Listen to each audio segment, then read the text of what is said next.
I would back up if I were you. Corporal Trent Okafor said it the way he said everything. Loud, for an audience. He planted himself in the gap between the smoke pit and the back stairs of the junior barracks, and he let the words hang there, and he waited for the woman to shrink.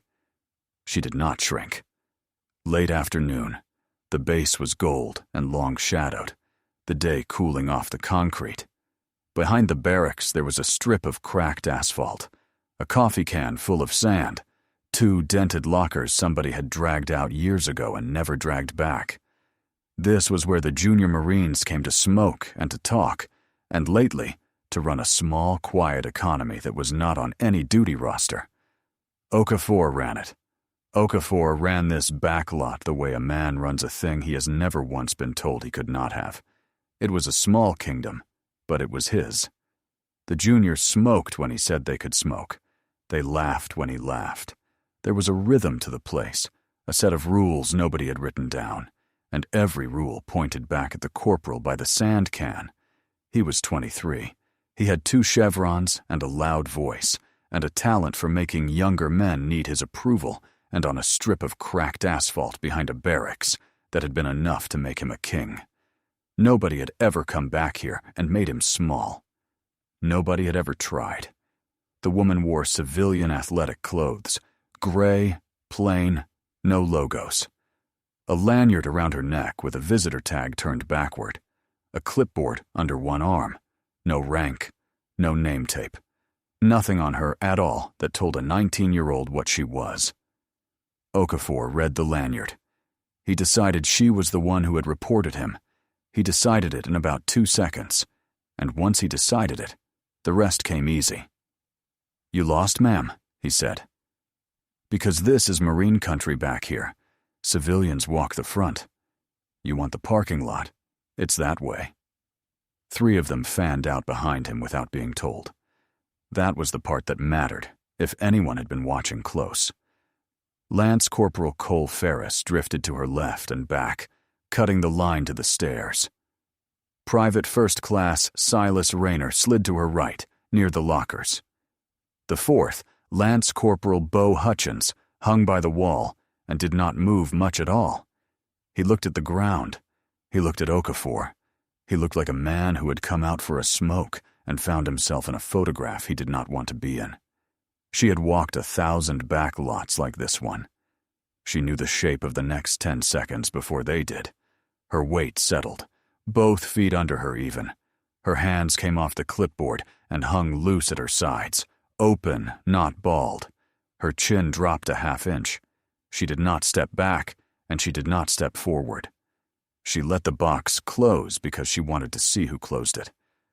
"Corporal," she said. Quiet. Even. "Go back inside, all 4 of you. This ends right here, and it ends easy." Okafor laughed. It was a good laugh, a working laugh, the laugh of a man whose jokes had never once cost him anything. Or what? Or it ends the other way. Rayner grinned, because Okafor grinned. Ferris shifted his weight. Ready. Only Hutchins stayed still, and Hutchins said, low, almost to himself, "Corporal, maybe we just—" "Shut it, Hutchins." There was a particular arithmetic to a moment like this, and Hutchins was the only one of the 4 doing it. 4 on 1. A woman half a head shorter than any of them, no weapon, no radio, boxed in against 2 dented lockers with the only stairs cut off. On paper, it was not a fight. On paper, it was a foregone thing, a scaring, a story they would tell each other later with the edges rounded off. Hutchins felt the wrongness of it in his stomach and could not have said why. He was 20. He had been told to shut it. He shut it. The woman looked at each of them in turn, not afraid, not angry. She was reading angles, where the hands were, where the feet were, which one would move first and which one would freeze. She had done this before. She had done this in the dark, on rooftops, with the stakes a great deal higher than a strip of cracked asphalt behind a barracks. She almost smiled. The way people who have already won tend to. 4 Marines moved at once on a woman who had not raised her voice. 10 seconds. Ferris came first, because Ferris was behind her and thought that meant something. He reached for her shoulder. She turned inside the reach, took the arm along the line it was already traveling, and put him past her and down onto the asphalt on the flat of his back. No strike, just his own momentum, spent, and the ground. Rayner was already committing when she came off Ferris. She stepped off the line, caught the front of his blouse, and folded him toward the locker, controlled, a hand behind his neck so his head never met the metal. He went to one knee, held there. Okafor swung. A real punch, wide and angry, the punch of a man who had never had to mean one. She was not where it landed. She had the arm before it finished, wrist and elbow, and she walked him down the way you walk a heavy door closed. No violence in it at all, just leverage and geometry, until his cheek was near the cool asphalt, and his arm was where he could not use it. Hutchins had not moved. Hutchins, when she looked up at him from over Okafor's shoulder, put both hands out, open, and stepped back on his own. 4 down or standing still. 10 seconds. Not one strike to a head. Not one drop of blood on the whole back lot. Nothing about her was wild. Nothing was bald.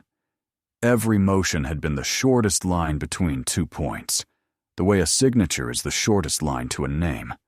Her hands, closing on Okafor's wrist, showed a road map of old healed scars across the knuckles, and a ring finger that sat a shade crooked, once broken, taped straight a long time ago and never quite right since. The thing that would stay with the witnesses, the thing they would try and fail to describe to anyone who had not seen it, was how little of it there had been. They had all watched fights. Fights were loud and ugly and long, full of grunting and wild swings and the sick sound of things connecting. This had been none of that. This had been quiet. It had looked, from the windows, almost like a demonstration, like something choreographed and slowed down for a class, except that 4 Marines had genuinely been trying, and it had genuinely not mattered. There is a particular silence that falls over people who have just watched competence they did not know was possible. That silence fell now. "Stay down," she told them, not a shout. "Breathe." Ferris tried to get up. She put a flat hand on his sternum, not hard, just there, and he stayed. Rayner, on his knee against the locker, breathed through his mouth and did not test the hold. Okafor said something into the asphalt that the sand can ate. None of them were hurt. That was the part that would matter later, the part a camera would confirm. 4 young men on the deck of a back lot, and not a mark on any of them that would need more than an hour to fade. She had spent more control keeping them whole than most men would have spent breaking them. Windows had opened along the back of the barracks, faces at the glass. Somebody said something. Somebody else was already moving for the duty hut. The world reacted the way the world does, fast and loud and human. Nobody frozen, everybody suddenly awake. And around the corner came a gunnery sergeant, and the gunnery sergeant took one look at the back lot and went absolutely still. His name was Amos Whitfield. He was 41, and he had been a Marine for 22 of those years, and he had seen a great many things done to a great many men. He had never seen this done by anyone he could not name. He knew exactly 2 people alive who moved like that. He had spent 6 weeks, years ago, failing to move one of them across a mat, and he had never forgotten a second of it. 6 weeks. That was how long the instructor course had been. 6 weeks of a small woman he could not budge, could not outstrength, could not outweight. 6 weeks of being taught that size was a rumor, and leverage was the truth. He had gone in a strong young sergeant, certain of his own hands. He had come out something better and quieter. He had never in his life been so thoroughly and so gently defeated. Over and over. by someone who never once made him feel small for it. You do not forget the person who does that to you. You carry them. He looked at the woman in the gray athletic clothes holding a corporal against the deck with a wrist lock and a calm face, and his mouth opened, and he said, very quietly, so that only she could hear it, "Ire." He stopped himself. The first two sounds of a call sign, bitten off before the rest could follow. She met his eyes over Okafor's shoulder. Just a look. And Whitfield, who outranked every private in that lot and could have ended the moment with a word, closed his mouth, stepped in, and started controlling the crowd instead. "Back inside," he barked at the windows. "Show's over. Move." Okafor, cheek near the asphalt, arm useless, could not see the gunnery sergeant's face. He could not see that the most senior Marine in the back lot had just looked at the woman on top of him like a man looking at a ghost. All Okafor could feel was the geometry of his own arm and the cool of the ground and the first cold thread of a feeling he did not yet have a name for. Okafor got his story straight before the sweat dried. By the time the duty was notified, before anyone official had walked the back lot, the shape of the night was already decided in his head. The civilian woman had come back there where she did not belong. The civilian woman had gotten aggressive. The civilian woman had put hands on Marines, and Marines had defended themselves, and now 4 of them were bruised, and one corporal's arm did not want to lift above his shoulder. That was the version. He rehearsed it in the passage. He said it once to Ferris and once to Rayner, and by the second telling it had the smoothness of something true. The duty hut was small and bright and smelled of burnt coffee. Okafor did the talking. He was loud in the way that reads as injured. He pointed at the woman where she stood by the door, and he laid it out. The ambush, the aggression, the assault. And Ferris nodded along, and Rayner nodded along, because it is very hard to be 19, and standing next to Okafor and say a different thing. Hutchins did not nod. Hutchins stood a little apart and looked at the floor and said nothing, which is its own kind of statement if anyone is counting. The duty NCO was a sergeant who wanted very much for this to be simple and could feel it refusing to be. 4 Marines, bruised, sure of themselves. One quiet woman with a visitor tag and no story to tell. The sergeant had been doing this long enough to know that the loudest account in a room is almost never the truest one, and long enough to know there was nothing to be done about that tonight. The woman gave 2 lines. That was all. She stated that 4 Marines had blocked her egress from the back lot, that she had warned them once, and that she had controlled the situation without injuring anyone. She turned her lanyard around and let the duty write down the visitor number. She asked for one thing, a copy of the incident sheet, and access to the duty log for the previous evening. She did not argue. Arguing was for people who were not sure of the ground under them. She knew exactly where she stood, and she knew that the truth of a thing like this is not won in a bright duty hut at night, with everyone's blood still up. It is won on paper, in daylight, when the dates are lined up and read in order. She could wait for daylight. She had waited for worse things in worse places. Then she went quiet, and she stayed quiet, and she watched. The rumor moved through the barracks by lights out the way rumors move, fast and downhill.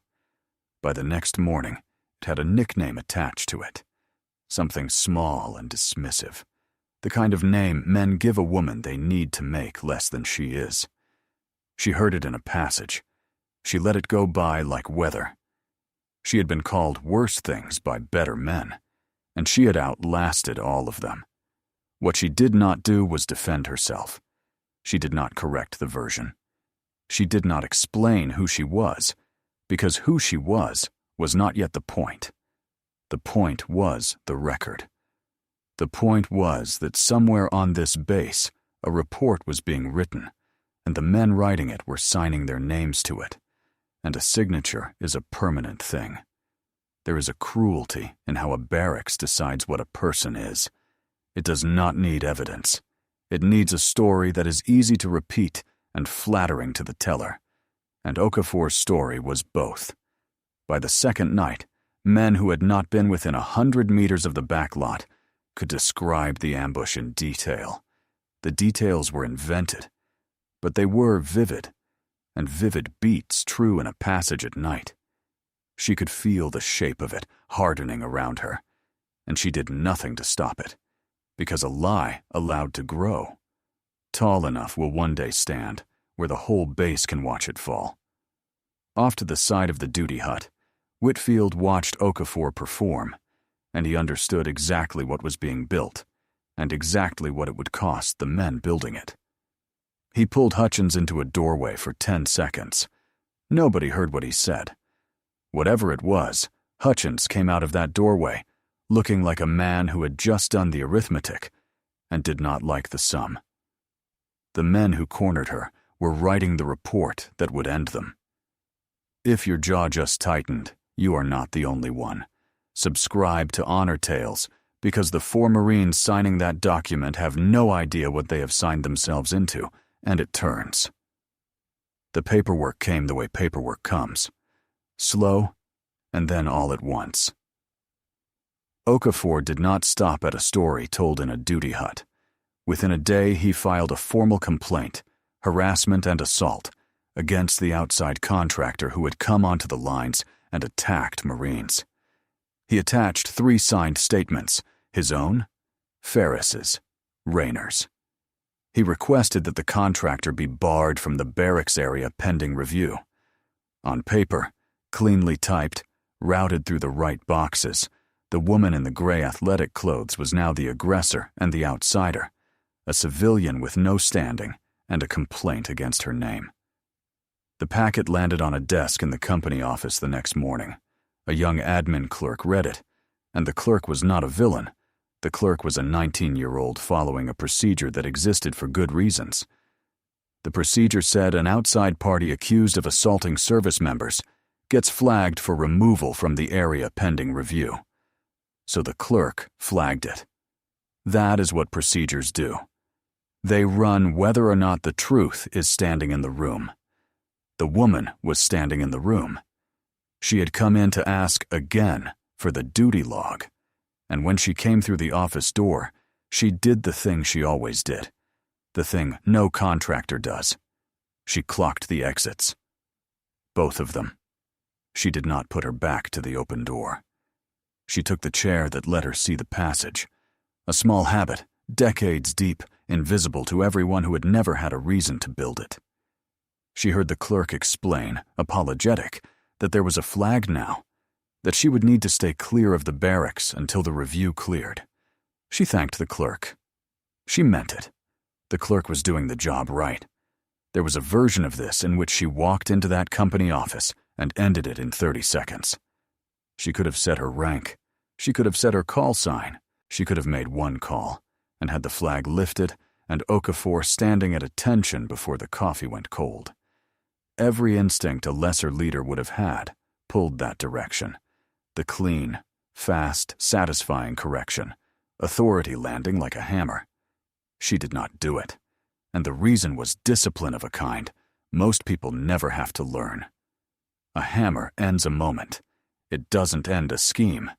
If she pulled rank now, Okafor became a corporal who had tangled with a sergeant major and lost. A cautionary tale. A bad break. The tax would go quiet for a month and come back the day she was distracted. The juniors would learn that the way you survive a predator is to hope a bigger one wanders by. That was not the lesson she had come to teach. She wanted the whole thing pulled up by the root, in daylight, with its own paper trail wrapped around its own neck, so that no one who lived in that barracks would ever wonder whether it had really been wrong. That took another day. She could give it another day. Then she went and stood in the back lot where it had started, alone, and she made one telephone call. Not to defend herself. She dialed a number she knew by heart. Someone senior. Someone read into why she was on this base a day early and in civilian clothes. She spoke for less than a minute. "Hold," she said. "Do nothing. Let it run one more day. Let every piece of it get signed and dated and filed. Then we end it once, and we end it clean." While she talked, her back was to the wall of the barracks, and her eyes moved across the lot, corner to corner, the coffee can, the dented lockers, the stairs. The habit never switched off. It had kept her alive in places with no procedures at all. The scheme was small and old and ugly, the kind of thing that grows in any place where a strong personality is left unwatched over weaker ones. It worked like this. A junior Marine got a locker, and the locker needed protecting, and the protection had a price, and the price was paid to Okafor in cash, or in favors, or in the small daily theater of deference.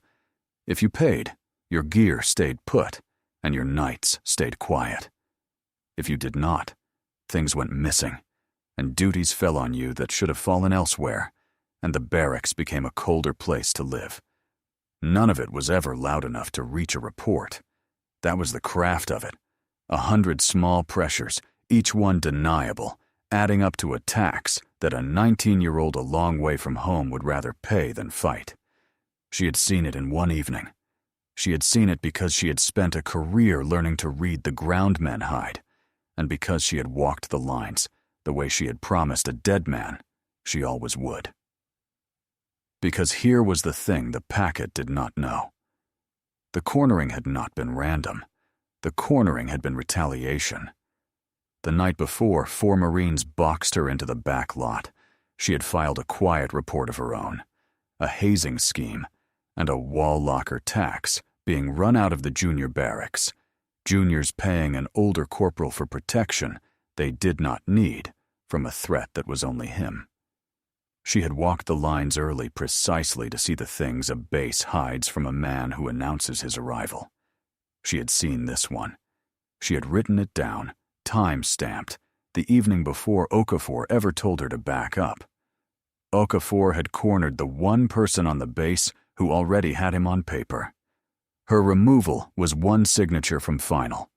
She was the calmest person on the entire installation. Whitfield could not let it sit. It was not in him. He went off record. He found the camera that covered the back lot. There was always a camera. On a base, there is always a camera. And he pulled the previous afternoon's footage, and he watched 10 seconds of it 4 times. He counted. That was what a master instructor student did. He counted. 4 attackers, 1 defender, 3 takedowns, and 1 man who quit on his own. 0 strikes above the collarbone, every control hold clean, every one of them a technique with a name, taught in a specific order, in a specific program, by a specific and very short list of people who were certified to teach the teachers. He ran it a 4th time and watched only her feet. That was where the truth of a fighter lived, his instructor had always said. Not the hands, the feet, the way the weight moved. Her feet never crossed, her base never broke. She met 4 men and never once gave up her balance to any of them, and she finished each exchange already set for the next, so that 10 seconds of chaos was, from where she stood, a single unbroken sentence with 4 clean periods in it. He sat back in the little office chair and let out a long breath. Contractors did not fight like that. Marines did not fight like that. Almost nobody alive fought like that. The people who fought like that were the people who taught the people who taught it, and Amos Whitfield had trained under exactly 1 woman who moved with that particular economy. 6 weeks of the worst and best instruction of his life, and he had spent every day of it unable to put her down and unable to look away. He knew who was standing in that back lot in gray athletic clothes. He had known the second he turned the corner. He went and found Okafor. He did it quietly. No audience, because he was trying to do the man a kindness the man would not understand. "Walk it back," he said. "Retract the complaint. Whatever you think happened back there, whatever you think she is, you are wrong. And you are wrong in a direction that is going to take your career off at the root. Pull the packet. Today, Okafor was still writing the story. A story, told enough times, becomes a place a man lives, and Okafor lived there now. He told the gunnery sergeant, with something close to a sneer, to mind his own lane. Whitfield looked at him for a long moment. Then he nodded, once, and walked away. He had done what honor asked. A man who will not be warned has made his own choice, and there is a point past which you let him keep it. He passed her in a passage on his way out. He started, out of pure reflex, 22 years of reflex, to brace up, shoulders squaring, spine finding the line. She stopped him with a look. Not yet. 2 words with no sound in them. He held the look. Then he let his shoulders down, and he gave her the smallest nod a man can give, and he said nothing at all. It cost him something to hold it in, and she knew that, and she never forgot it. 22 years of Marine reflex told Amos Whitfield that when a legend stands in front of you, you brace up and you speak her name with respect.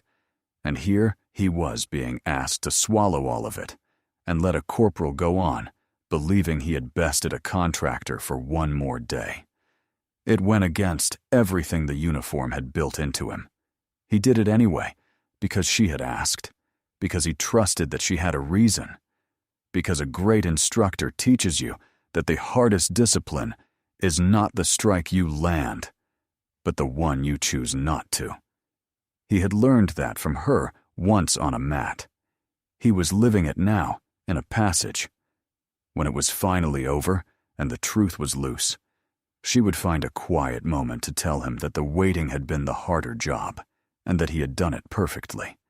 And Amos Whitfield, 41 years old, would have to look at the floor. A gunnery sergeant knew precisely who she was and had been ordered by a single glance to keep it behind his teeth. The whole base was about to learn her name in one moment, all at once, in front of everyone.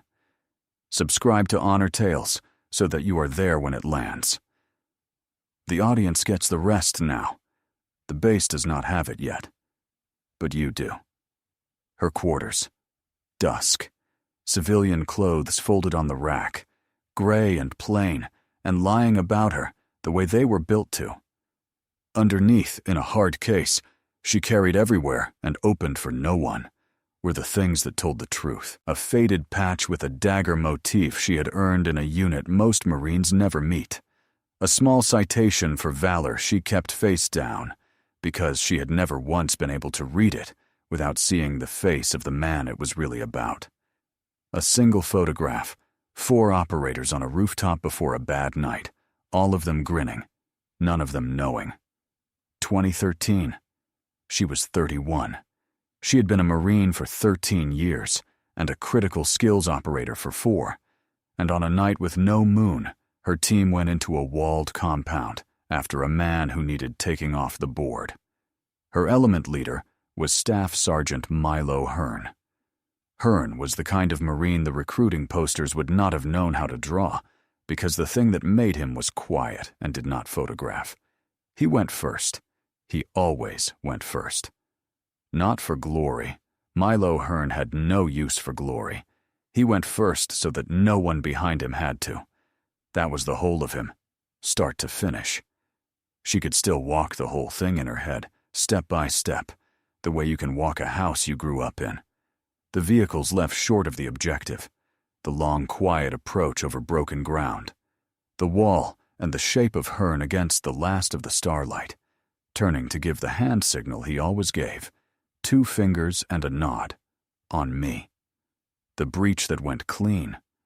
The first rooms that went clean. The sense, for 90 seconds, that this would be one of the ones that went the way it was drawn. The stack at the wall, the breach, the rooms, then the rooftop, where the night came apart. It went wrong the way these things go wrong, fast and without permission, And in the middle of it, Hearn put himself between the worst of it and the youngest man on the team, and he did not come off that rooftop the way he went up it. The youngest man on the team was 19. He's alive today. He has children now. He does not know their names and faces exist because a staff sergeant made a decision on a rooftop in less than a second, and never once, in the time he had left, seemed to think it had been a hard call to make. That was Milo Hearn. The math was always simple to him. He went first so that the arithmetic would land on him and not on a boy. She did not leave him. She did not leave any of them. She brought the team down and out through a compound that had woken up all the way, and she carried what was left of her element leader herself, every step, because a promise had been made a long time ago that no one on her team went home alone, and she was not going to be the one to break it on the worst night of her life. The walk out was the part she never talked about, not to the board that pinned the medal on her, not to the counselor they made her see, not to anyone. The compound awake, the distance to the vehicles measured in a currency she had never wanted to spend. A team moving in the dark, with one more man than could walk, and her under the weight of him, refusing every offer to share it because he had been hers to lead, and so he was hers to carry. She did not remember it as heavy. That was the strange thing. She remembered it as the lightest and most certain thing she had ever done, because for the length of that walk, there was exactly one rule in the world, and she was keeping it. They gave her a decoration for it. She let them, because refusing would have made it about her, and it was never about her. That was the night the call sign settled onto her for good. Ironwood, a thing that does not bend and does not rot and does not burn easy. The men who were there started using it and never stopped. And that was the night she made the promise she had kept for 13 years since. She would lead from the front for the rest of her career. She would never send a Marine into a room she was not willing to walk into first. She would know her people by walking their ground, not by reading about it from behind a desk. That was why a sergeant major walked the back lots of a strange base in civilian clothes a full day before she pinned on and took the post. Not to trap anyone, to keep a promise to a dead man about the living ones. The base thought it had cornered a contractor. You know now that it cornered a Marine raider who had already survived the worst night of her life and had spent 13 years keeping her word about it. Okafor was not content with paper. That was his mistake, and it was the one she had waited for. The complaint should have been enough for a patient man. It was moving. The flag was in place. She was one signature from being barred. All Okafor had to do was nothing, and let the machine grind, and he might have walked away from the whole thing with a story to tell. But a man like Okafor cannot leave a thing half won. He needed her gone now, visibly on his terms, in front of the juniors who had watched her put him on the deck. He needed to be seen running her off so the backlot would be his again. And there was something else driving him, underneath the strategy, that he would not have admitted to himself. She had put him on the ground in front of his juniors, and she had done it easily. And the ease of it was the wound. A hard fight he could have survived in the telling. A struggle, a close thing, a lucky move, those he could have folded into the legend of himself. But she had folded him like a map, without effort, without heat, and every junior in that barracks had seen it. He needed to paint over that image with a new one. He needed them to watch him drive her off. It was not a plan so much as a hunger. He found her in the common area outside the barracks in the middle of the day, witnesses everywhere, a dozen Marines, phones in pockets, a camera on the corner of the building doing what cameras do. He came at her loud, telling her she was done here, that her kind did not belong on his lines, that she should have backed up when she had the chance. Then he put his hands on her. A shove, 2 hands, square in the chest, meant to move her, and to be seen moving her. She did not move much. Weight centered, hands loose, chin down. The same economy, the same road map of scars, the same crooked finger. Every instinct in her was a coiled spring with 13 years of tension in it, and she let none of it go. She took the shove standing. She let it happen exactly where the camera could see it happen. The common area reacted. A staff sergeant 3 steps away started forward. 2 Marines had phones up before Okafor's hands came off her chest, and Hutchins, who had hesitated in the back lot, who had said, "Maybe we just..." Hutchins said it out loud this time, sharp, "Corporal, stop!" She looked at Okafor, and for the first time in the entire affair, she smiled at him. It was not a threat. It was a door closing. He mistook it for weakness. He had mistaken everything else.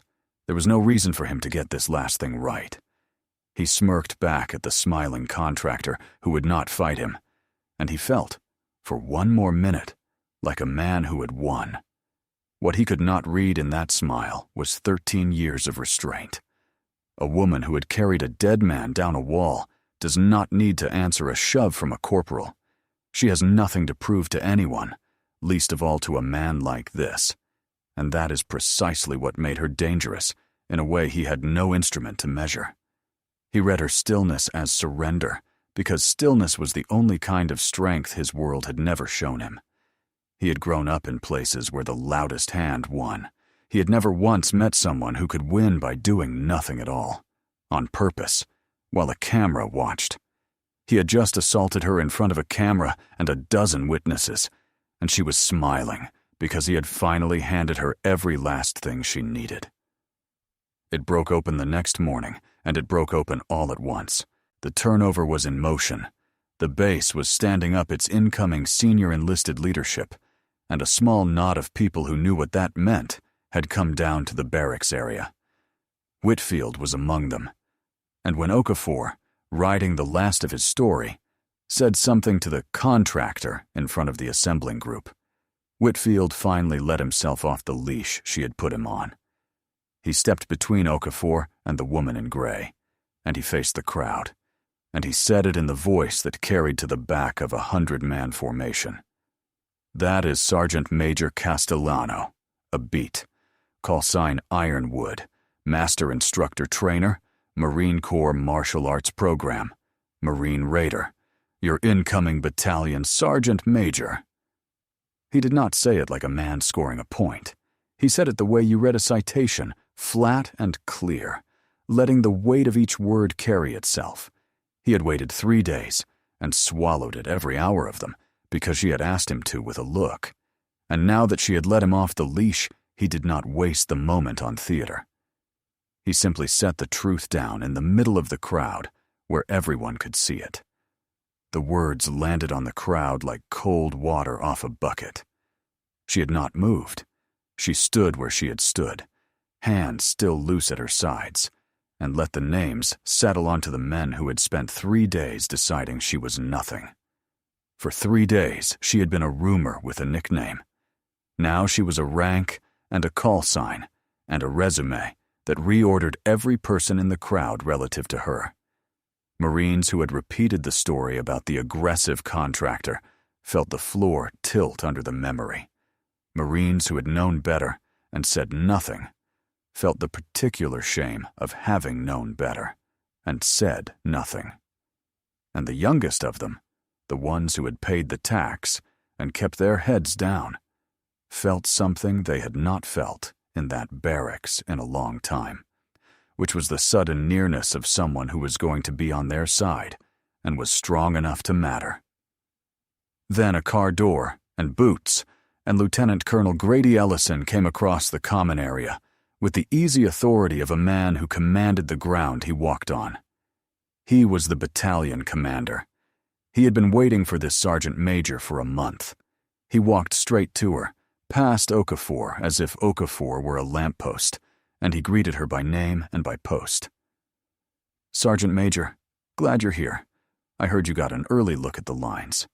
A dry, knowing look. "Anything I should know?" "A few things, sir," she said. "It'll keep." And the staff standing behind Ellison did the arithmetic, all of them at once. The woman in the gray athletic clothes was not a contractor. She was about to be the senior enlisted Marine in the battalion. She would rate every one of them. She would know their names by the end of the week and their measure by the end of the month. She had been the most powerful person in that back lot the entire time, and she had let 4 Marines find that out with their hands. Okafor's face did the whole cycle. Confusion first, a frown, a head tilt, the story still trying to hold.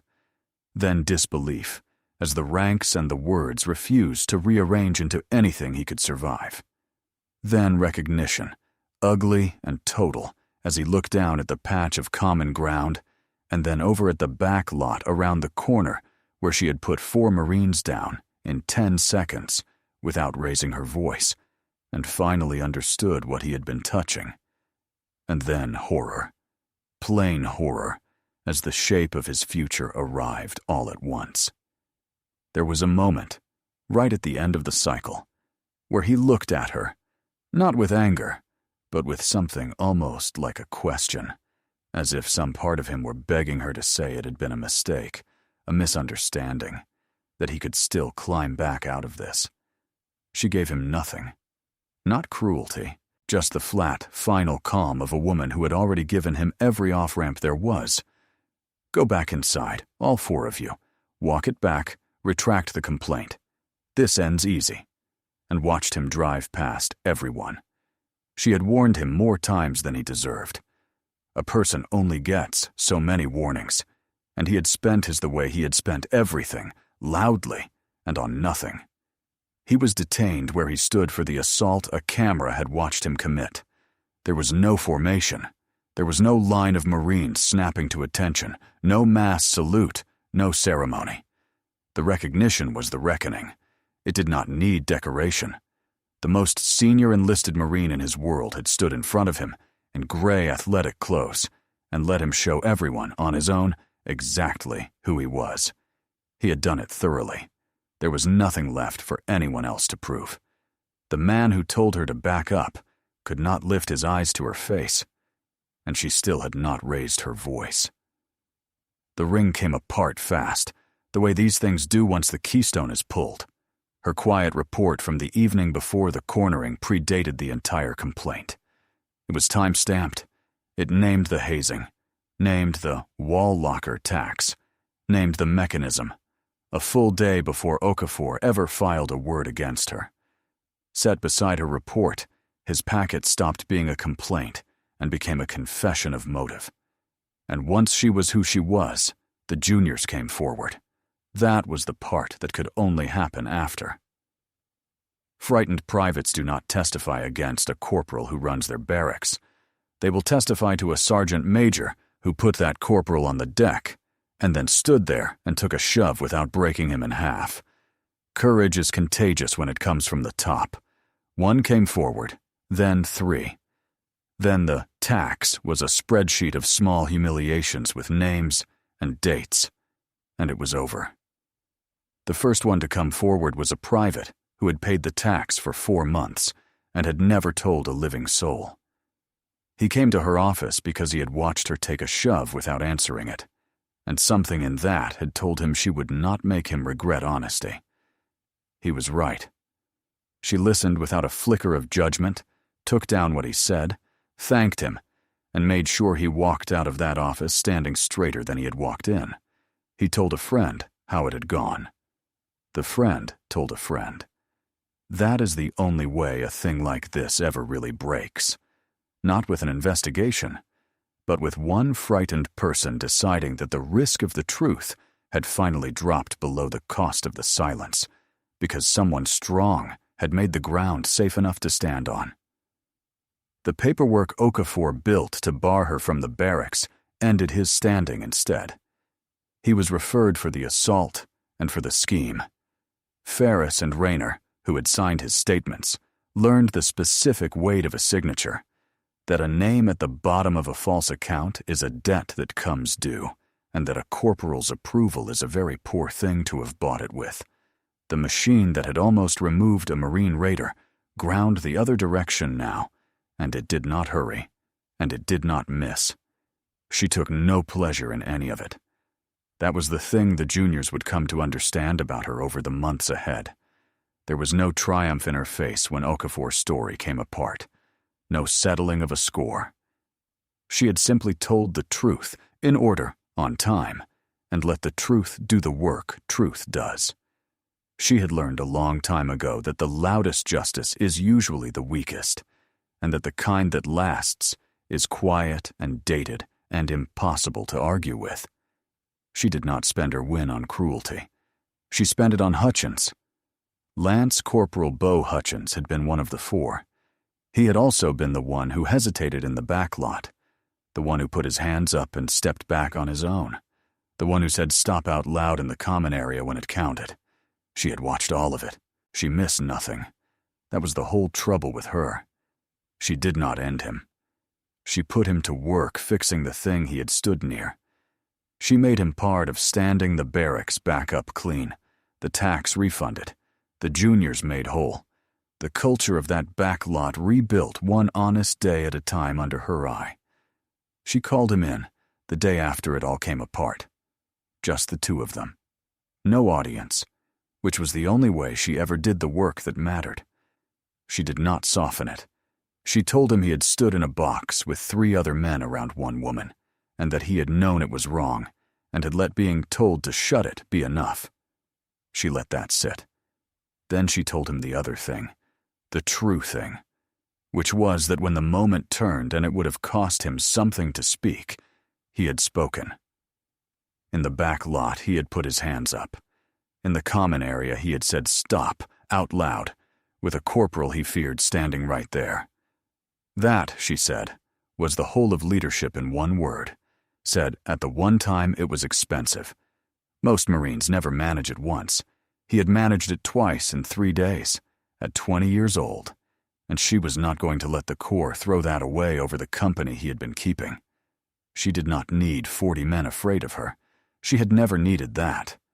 She needed one who would say stop, out loud, next time, before it went as far as a shove and a camera. She had found him in the worst possible place, and she was not going to waste him. If you have ever been the one who said stop out loud when it would have been easier to look at the floor, this story was for you. Subscribe to Honor Tales and stay for the ones still coming. Dakota was quiet, the way her real life was quiet. Her quarters, night. The hard case open on the rack. The face-down citation she still could not read. The taped, crooked ring finger resting on the lid. Outside the window, a base she now belonged to was settling into the dark. She thought about the back lot and the 4 young men, and how close the whole thing had come to going the other way. How easily a woman with less discipline, or less rank, or less patience could have been the one packed off the base with a flag on her name. It happened. It happened to people every day who did not have a gunnery sergeant who remembered them and a career that could not be argued with. That was the part that kept her walking the lines in civilian clothes. Not everyone got a Whitfield rounding the corner at the right second. The job was to be, for the juniors under her, the thing she had happened to have that afternoon. To round the corner, to count the takedowns, to say the true thing out loud. Her phone lit up, one message, from a number with no name, a number she knew anyway. A coded greeting, the old one, the one only a handful of living people still used. Then a single image, a familiar skyline, low and pale, and a long way from here, a city she had worked in once and hoped never to work in again. Then a named theater, and 3 words. Call sign Grey Wolf, Emmett Kane, who she had carried down more than one wall with. When you're ready. She looked at it for a while. Then she set the phone down, face down, next to the citation. She put her back to the wall. She kept her eyes on the door. The habit never switched off, and neither did she. Every soldier carries a story that few ever hear. Listen with your heart. Thank you for staying and watching. Subscribe to Honor Tales for more.